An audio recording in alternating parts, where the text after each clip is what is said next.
Welcome back. So today we're going to be refurbing this gearbox. Motley Crew in the background as always. So we took this out we took the SMG out yesterday. So they're all of our bolts in the right place. Thank goodness. It's a bit of a pig, but we got the video of that out as well if you want to go check that out. We've got lots of different parts to fit. So we've got new clutch forks, release bearing. And here's our slave cylinder. We've got poly bushes for our gearbox mounts. We've also got a couple of other bits like pivot pin and the spring. So first step down the front of the gearbox, got clutch forks, new pivot pin and spring that we're going to be replacing.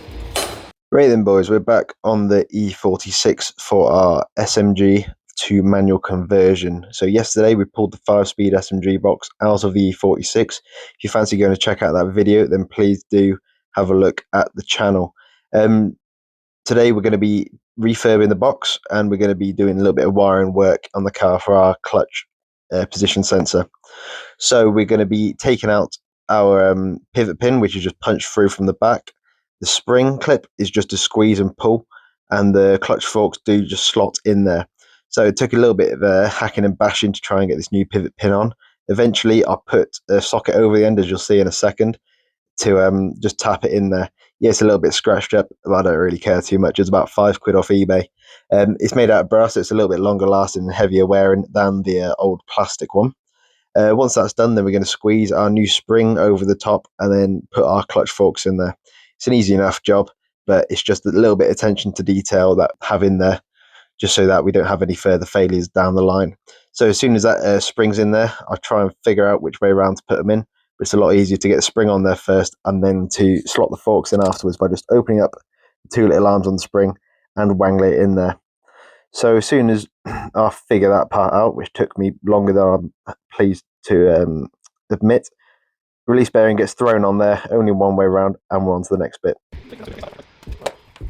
So our next little task is to replace our slave cylinder, located on the left hand side of the gearbox as you look from back to front. So it's just two little nuts on the side. They pull right off and then the entire assembly should be able to come off. There's a little hose that goes from your master to the slave, so we need to just slacken that off, take it all the way out, and then take the two nuts off, and the entire assembly should, in theory, come right off in our hands.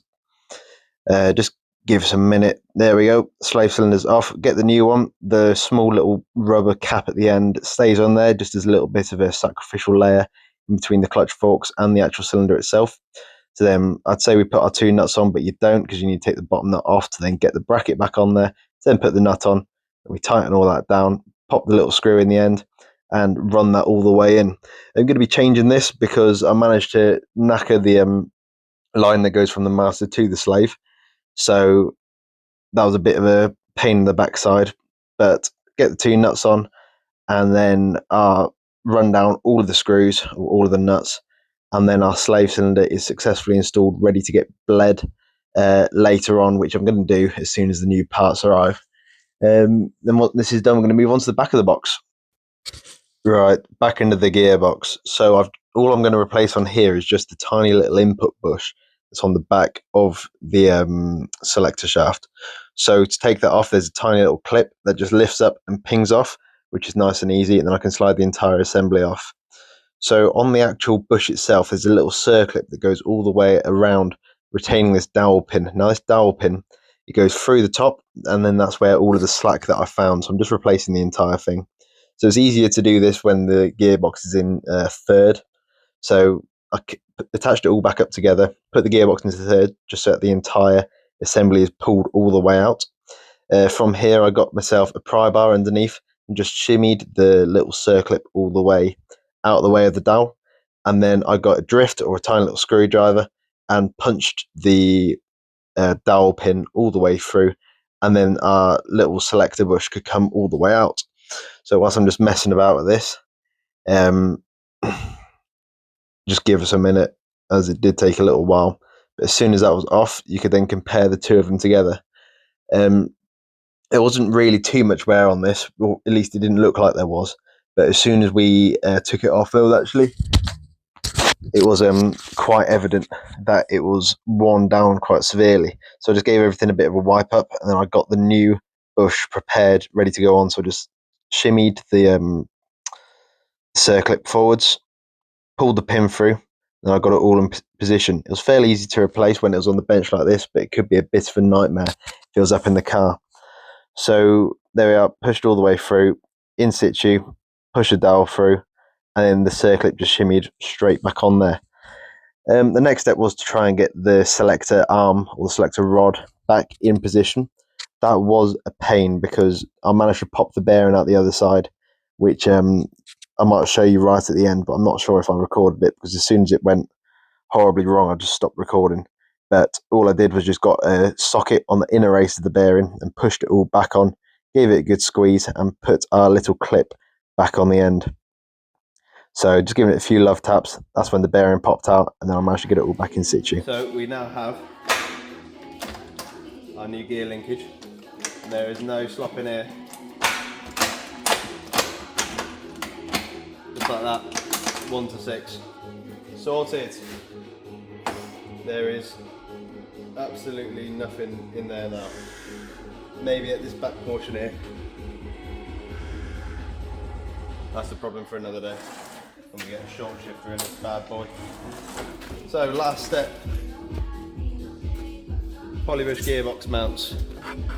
These boys fit at the bottom. As soon as these are on, then we're going to pop our mounting plate on as well. So as I just said, we are going to be changing our original rubber bushes in for some polybushed mounts. These are going to increase the sensitivity of the engine output, hopefully. So just getting an impact, razz off the old ones that just slid out the back. The new ones just slide straight back into place. It's easy enough, and it's a great upgrade for any car. It was easier to pop these onto the mounting plate first, and then slide them onto the mounts afterwards, which is why I think that they're designed like that. As soon as they were on, ran them down, gave them a little nip with the impact gun. We're not going to run them all the way down and torque them up just yet, because they're going to have to move about when we get back into the car. So while Charlie's over there crashing and banging, I'm in here installing a new harness.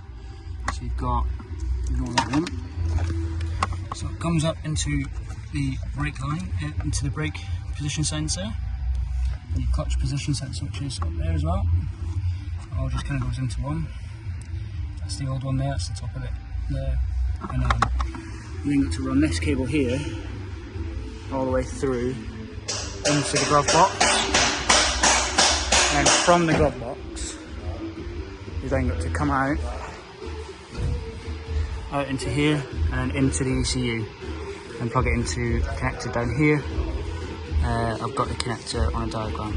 I'll show you that in a minute. Then while Charlie's been dressing the box, he's now dressed the box, he's now ready to go. He's now just waiting on me. So what I've done is I've taken that little wire, I've fed it around the back of this little soundproofing bit, round through the back, comes out through here, then put it through the seal, and it all the way up through the fender. After then taking it down, we continued on. However, we've now got the first issue, is the cable needs to go into there. Well, wire only gets to there. So we've still got about half a metre, give or take, to go. So luckily we've got some wire, we've got some heat shrink to then bridge that gap. So what I'll do is I'll probably snip it around there, so that way I can save this connector, and then that connector can then just get pinned straight in, and then it'll just be 2 terminations. We've managed to get it routed all the way down, round, wrapped it around this wire which goes to your positive terminal in the front. Got to be careful not to fall off here. Wrapped it round, take it across here, wrapped it around this one here, put it through the gap there. And then what we've done, wrapped it around there a little bit more just to kind of give it a bit more rigidity. And for the excess wire, you can see one of the terminations there that I made.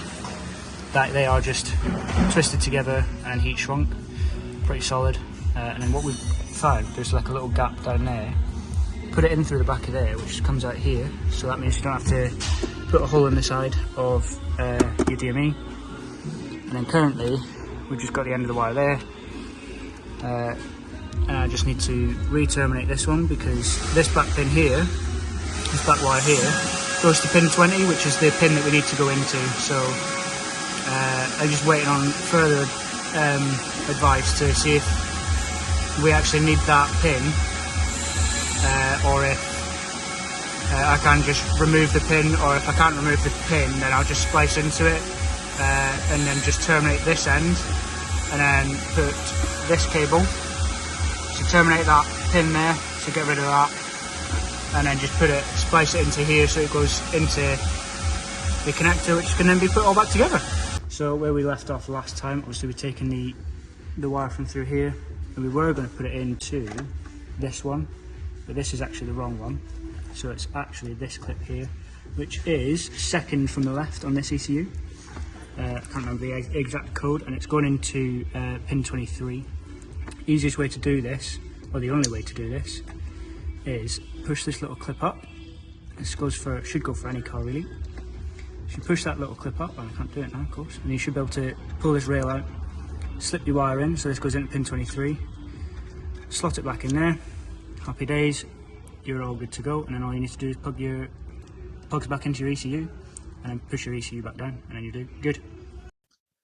So whilst we're all just reassembling this, it might take a little while because we managed to butcher it the first time around, but you need to assemble them from the back going forwards just so all the clips can go down and be seated properly.